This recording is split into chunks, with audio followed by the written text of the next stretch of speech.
And even the team owner drops a bombshell no one expected. You know something seismic is unfolding. Deshaun Watson is entangled in a saga that's becoming harder to decipher, and it could send shockwaves through the entire 2025 season. On the flip side, Diontae Johnson arrives in Cleveland with veteran polish but a controversial past that still raises red flags. The atmosphere in Berea is tense, and Browns fans have every reason to stay on edge. Smash that like button, because what's brewing behind closed doors might change everything. Let's start with Watson. His time in Cleveland may be inching toward a dramatic finale, but don't count him out just yet. Back in March, Browns owner Jimmy Haslam didn't sugarcoat reality. He reflected on the blockbuster trade, 3 first-round picks and a historic 5-year, $230 million 0-cents fully guaranteed deal, and labeled it a big swing and miss. That stinging admission came after Watson appeared in just 7 games before a devastating Achilles injury derailed his season. And just when things couldn't get worse, they did. Watson tore the same tendon again during rehab, putting his 2025 availability in serious jeopardy. Then came the June 24 bombshell from Mary Kay Cabot of Cleveland.com. I don't see him ever suiting up for the Browns again, but here's the twist. Even if Watson never plays another down, his presence looms large. Mike Florio of Pro Football Talk detailed a looming dilemma. If Watson remains unfit, Cleveland can potentially reclaim some cap relief, but once a doctor clears him, everything changes. Grievances, cap hits, legal disputes. If Watson claims he's ready but the Browns disagree, they'll face a 3-pronged decision. Place him on the active roster, attempt a trade, release him outright. High-stakes chess, not checkers. So, yes, Cleveland may want to turn the page, but Watson still holds the wild card. This isn't just about tendons and rehab. It's a strategic, high-financial showdown that could alter the franchise's future.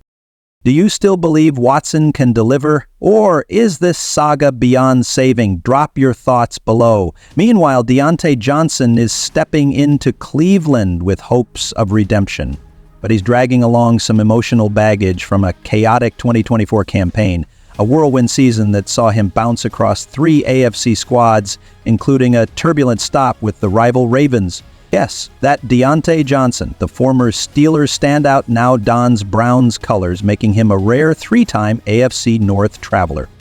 But before he can find solid ground in Cleveland, he's addressing the infamous Week 13 meltdown in Baltimore, a moment that nearly derailed his entire career. Let's rewind.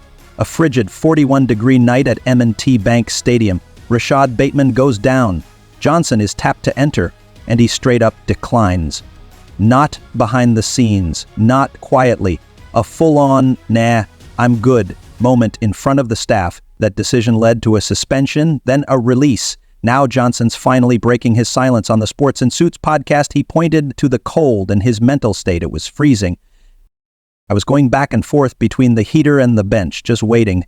When they finally called me, I just said no. I didn't want to risk injury or bad tape. I was mentally checked out. I told myself, whatever happens, happens. His short Ravens tenure? 1 catch, 5 targets, 6 yards. Then came a brief detour to Houston. 1 game, 2 catches, 12 yards. Now, a shot at revival in Cleveland. But make no mistake, that Baltimore decision still defines him in the eyes of many. The question is whether he can flip the script, or if his roller coaster journey continues.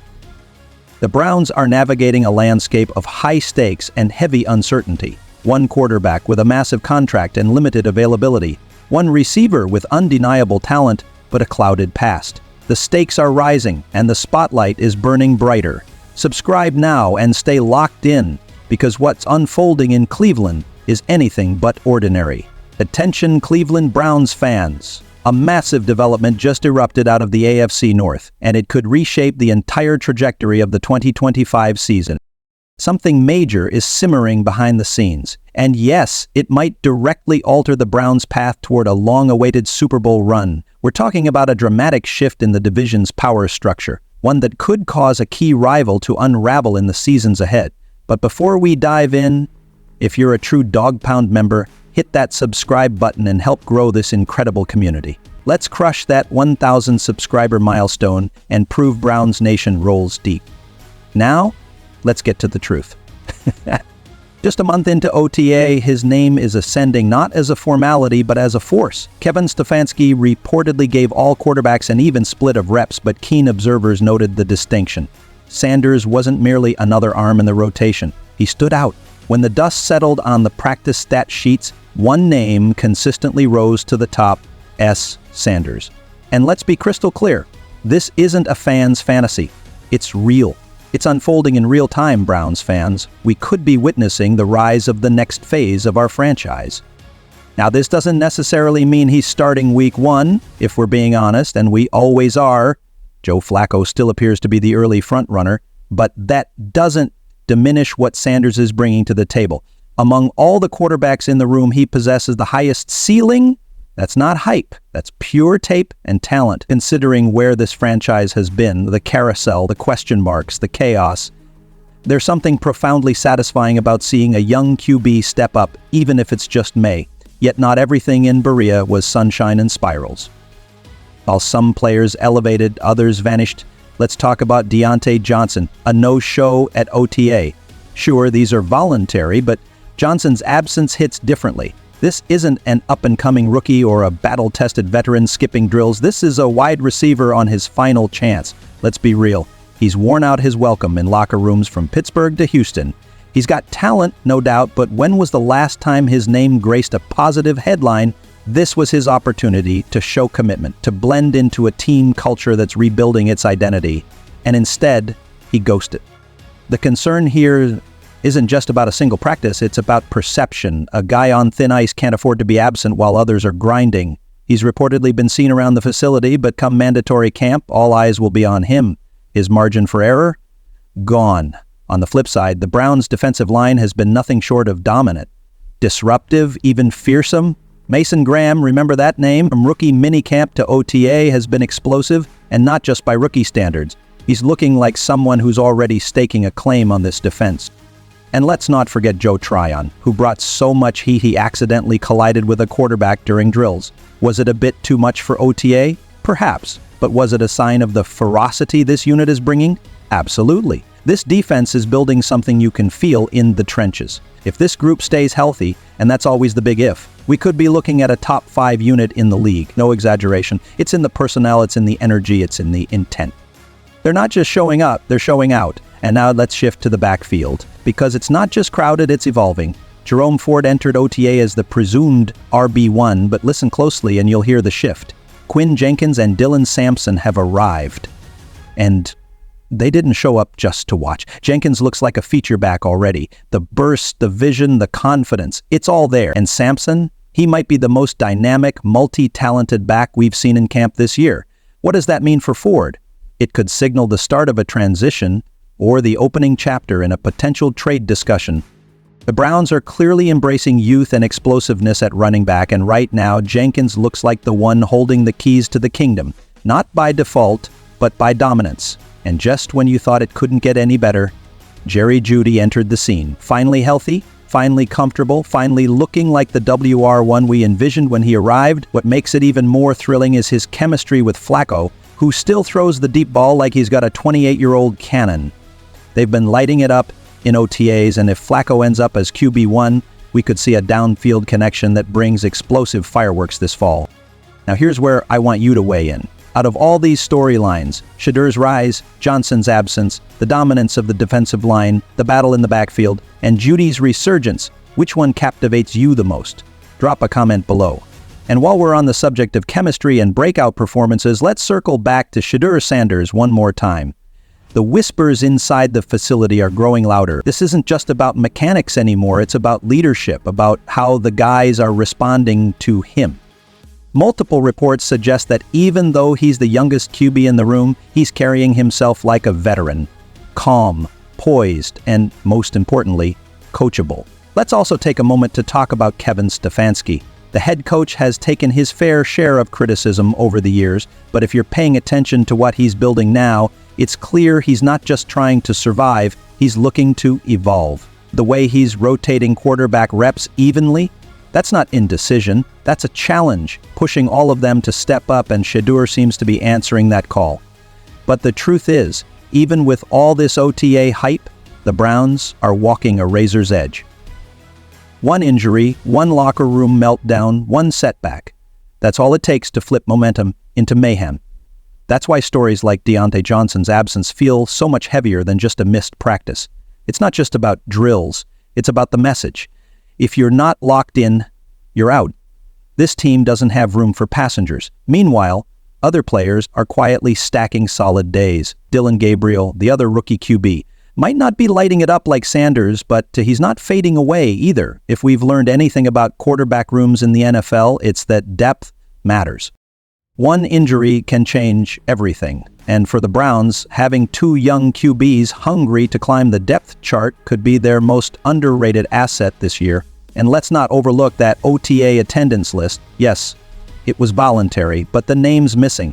Myles Garrett, Greg Newsome, David Njoku, these are leaders, veterans. And while no one's pressing the panic button, and Stefanski certainly isn't, their absence leaves a void. The next phase, mandatory camp, is where accountability meets opportunity. Because here's the bottom line. This team is changing, not on paper, but on the field. And if you're not paying close attention, you might miss the birth of something that could define the Browns for the next 5 years. So now it's your turn. We've broken down the OTA standouts, the concerns, and the quiet battles brewing in Berea.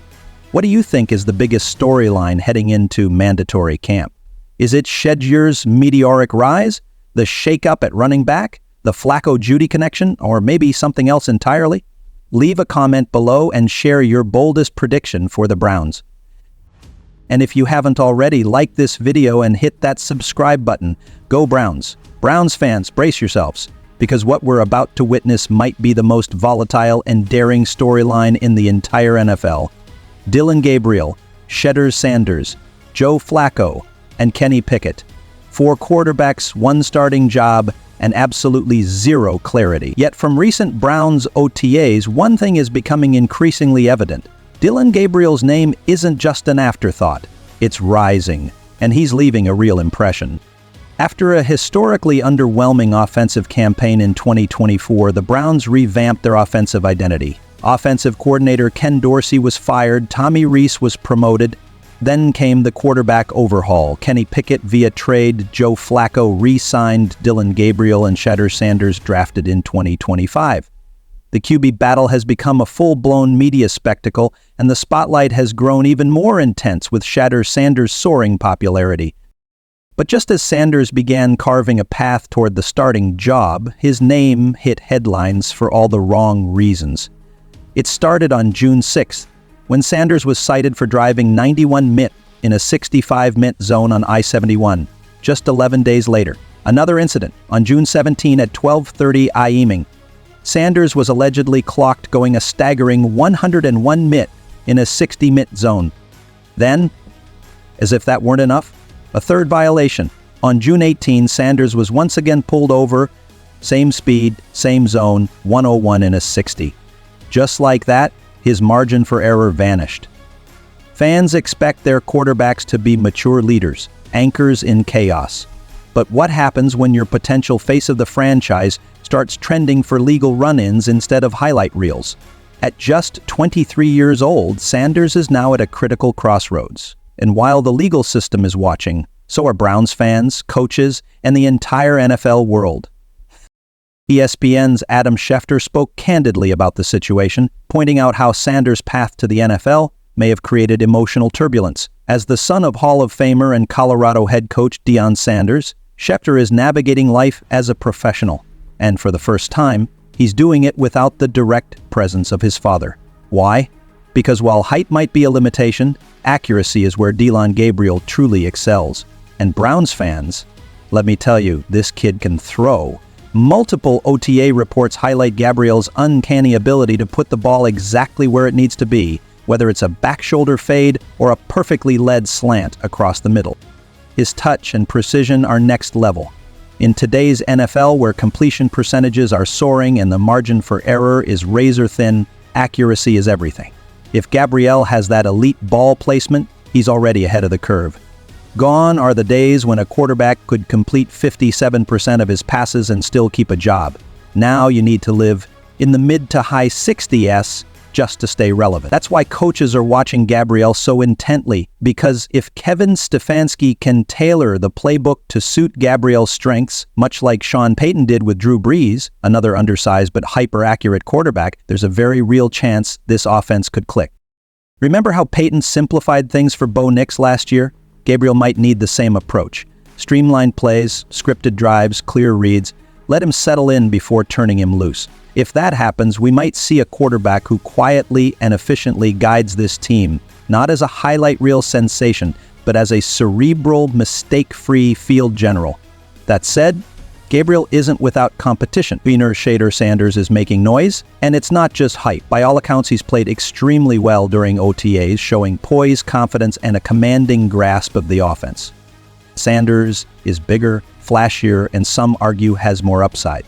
He also reportedly had the best overall performance of any quarterback not named Joe Flacco during camp. Yes, better than Gabriel, better than Pickett, and that's no small feat. But here's where it gets even murkier. ESPN recently ranked the Browns' quarterbacks during OTA, and here's the order. Joe Flacco at number 1, Shedeur Sanders at 2, Dillon Gabriel at 3, and Kenny Pickett bringing up the rear. That's right, Pickett, the former Steelers starter, isn't even in the conversation. Word around camp is that he might not even sniff the starting job this season. And that brings us to the man currently holding the crown, Joe Flacco. A seasoned veteran, a steady hand, a quarterback who already knows Stefanski's system inside and out. He's also refreshingly honest about his role. In his own words, he's not here to be a mentor, he's here to compete.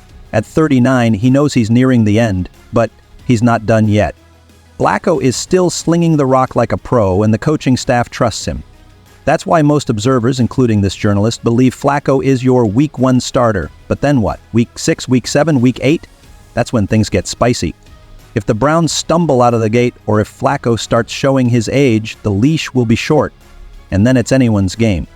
Does Stefanski stick with his hand-picked guy, Gabriel, or does the front office, which may have wielded more influence on the Sanders pick, step in and force their quarterback into the lineup? This is where internal politics become a huge factor. As noted earlier, speculation is mounting that Gabriel was Stefanski's pick. Safe, smart, system-ready. Sanders, on the other hand, may have been more of an Andrew Berry or even Jimmy Haslam selection. High upside, marketable, and potentially the face of the franchise. That divide could sow tension if things start to unravel. And in Cleveland, as we all know too well, when things go sideways, they really go sideways. So let's break this all down before we wrap up today's exclusive deep dive. Dillon Gabriel. Short, precise, and playing catch-up behind a more physically gifted rookie and a wise veteran. Shedeur Sanders. Flashy, dynamic, and potentially groomed behind the scenes for a mid-season takeover. Joe Flacco, the current starter but one bad stretch away from handing over the reins. Kenny Pickett, he might as well already be looking for his next team.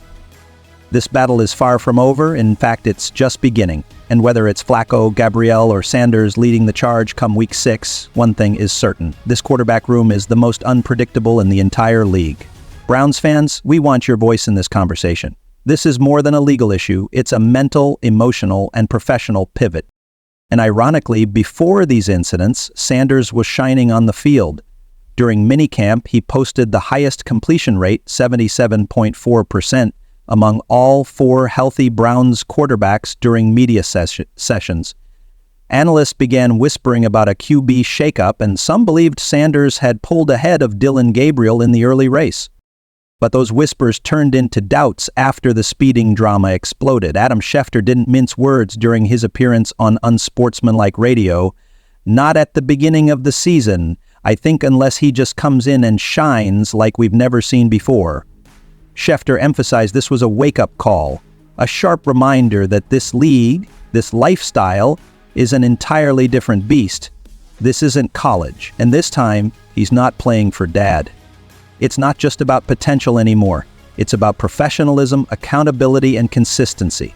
As for Week 1, all signs point to Flacco vs. Pickett as the front-runners, a veteran showdown with immediate implications. But Shedeur, his future isn't doomed. It's just hanging in the balance. And now, he'll need to fight harder than ever to regain trust and prove he belongs in the NFL spotlight for the right reasons. So what do you think? Is Sanders just hitting a few early bumps in the road? Or are these red flags that can't be ignored? Drop your thoughts in the comments and stay locked in, because what's happening in Cleveland isn't just a QB controversy. It's a culture-defining moment. Thank you guys. See you next video.